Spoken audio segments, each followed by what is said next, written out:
આજે chocolate મોદકની recipe બતાવીશ. તો મેં અહીંયા વ્હાઈટ જેમ આવે છે ને ચોકલેટ એ લીધી છે અને અહીંયા ડાર્ક કમ્પાઉન્ડની લીધી છે. તો હવે હું પહેલાં આના પીસીસ કરી દઈશ. હું ડબલ બોઇલર કરવાની છું. મારી પાસે આ કાચનો ગ્લાસ છે અને નીચે મેં તપેલી મૂકી છે. પાણી આને ટચ ના થવું જોઈએ એ રીતે કરવાનું.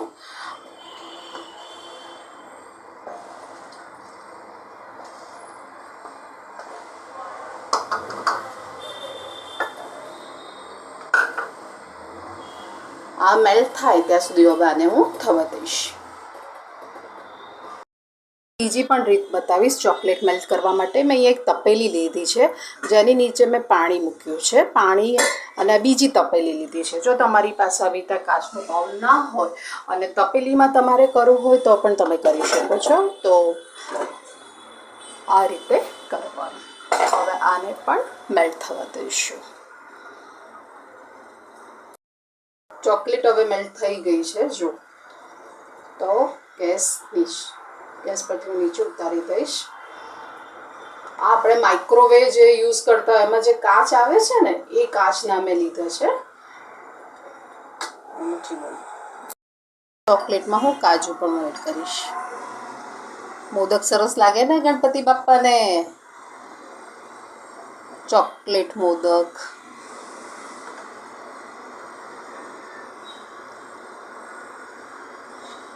કાજુને પણ મેં રોસ્ટ કરી દીધા હતા ઘીમાં. ચિપ્સ મોદક બનાવીશ. તો જે વ્હાઈટ ચોકલેટ છે એની અંદર જ હું થોડાક ચોકો ચિપ્સ એડ કરી દઈશ. સરસ લાગે ને, છોકરાઓને તો બહુ ભાવે.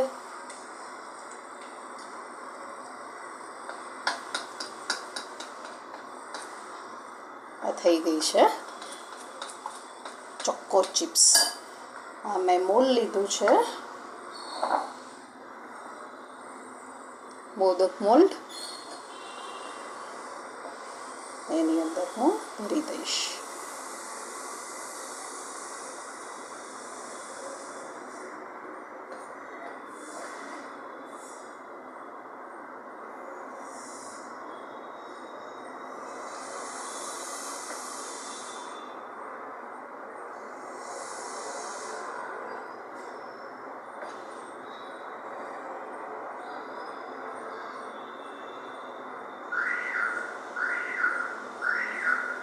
આને પણ ડીપ ફ્રીઝમાં 10 થી 15 મિનિટ માટે રહેવા દઈશું.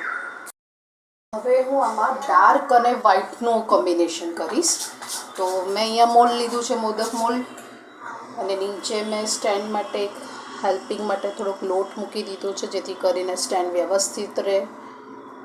તો થોડીક બ્રાઉન અને થોડીક વ્હાઈટ એ રીતનું કોમ્બિનેશન કરીશું. સરસ લાગે ને? તમે મને ચોક્કસથી કહો કે તમને મારી રેસીપી કેવી લાગે છે. આમાં પાછું થોડીક બદામ મૂકી દઈશું. બદામ અને એક કાજુ, થોડુંક ડ્રાયફ્રૂટ મેં જે કતરણ કરીને રાખી છે એ પણ એડ કરીશું. સરસ લાગે ને ભગવાનને? અને આની ઉપર વ્હાઈટ.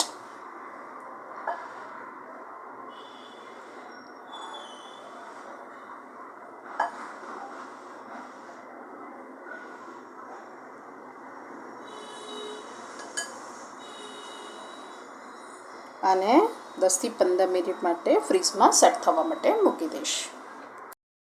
ટૂટી ફ્રૂટી મોદક બનાવ્યા હતા, એકદમ સેટ થઈ ગયા છે. તો હવે આપણે એને ડીમોલ્ડ પણ કરી દઈશું. તો હવે તો ઉપરથી એને પ્રેસ કરવાનું, તો એ આરામથી નીકળી જશે.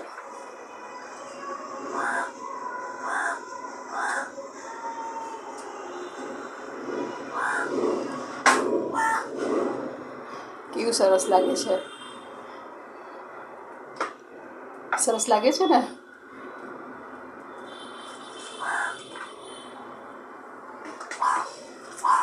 ડબલ શેડવાળા છે આ મેં ડબલ શેડવાળા બનાવ્યા છે. મને એમ કે મેં ટૂટી ફ્રૂટી બનાવ્યા છે.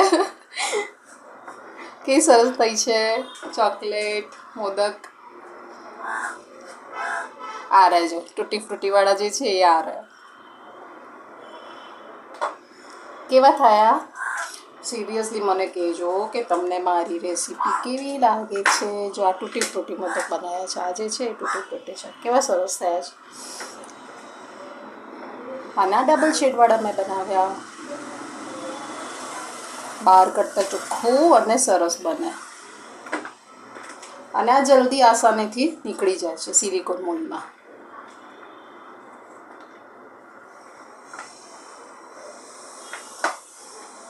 જો કેવા થયા, આના ડબલ શેડવાળા ડાર્ક અને વ્હાઈટ સરસ લાગે ને. આ રીતે બીજા પણ હું ડિમોલ્ડ કરી દઈશ. વાવ, કેવા સરસ થયા છે. જો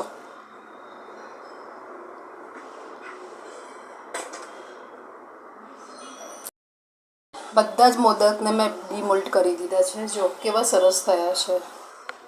આ મેં નાના મોદક બનાવ્યા છે. જો કેવા સરસ થયા. તૂટી ફ્રૂટીવાળા બનાવ્યા છે, પિસ્તાના બનાવ્યા છે, ચોકલેટના બનાવ્યા છે, ચોકો ચિપ્સના બનાવ્યા છે. આ ચોકો ચિપ્સવાળા છે, ડબલ શેડવાળા નાના બનાવ્યા છે અને થોડાક મેં મોટા બનાવ્યા છે અને આ મેં મોટા બનાવ્યા છે. કેવી લાગી તમને મારી આ રેસીપી ચોકલેટ મોદકની? મારા ઘરે ગણપતિ દાદા આવવાના છે, 5 દિવસ વિરાજમાન થવાના છે. એના માટે હું આ મોદકની રેસીપી મેં બનાવી છે. તો તમને મારી આ રેસીપી કેવી લાગી? સારી લાગી હોય તો લાઈક કરજો, કોમેન્ટ કરજો અને સબસ્ક્રાઈબ કરજો. Thank you for watching.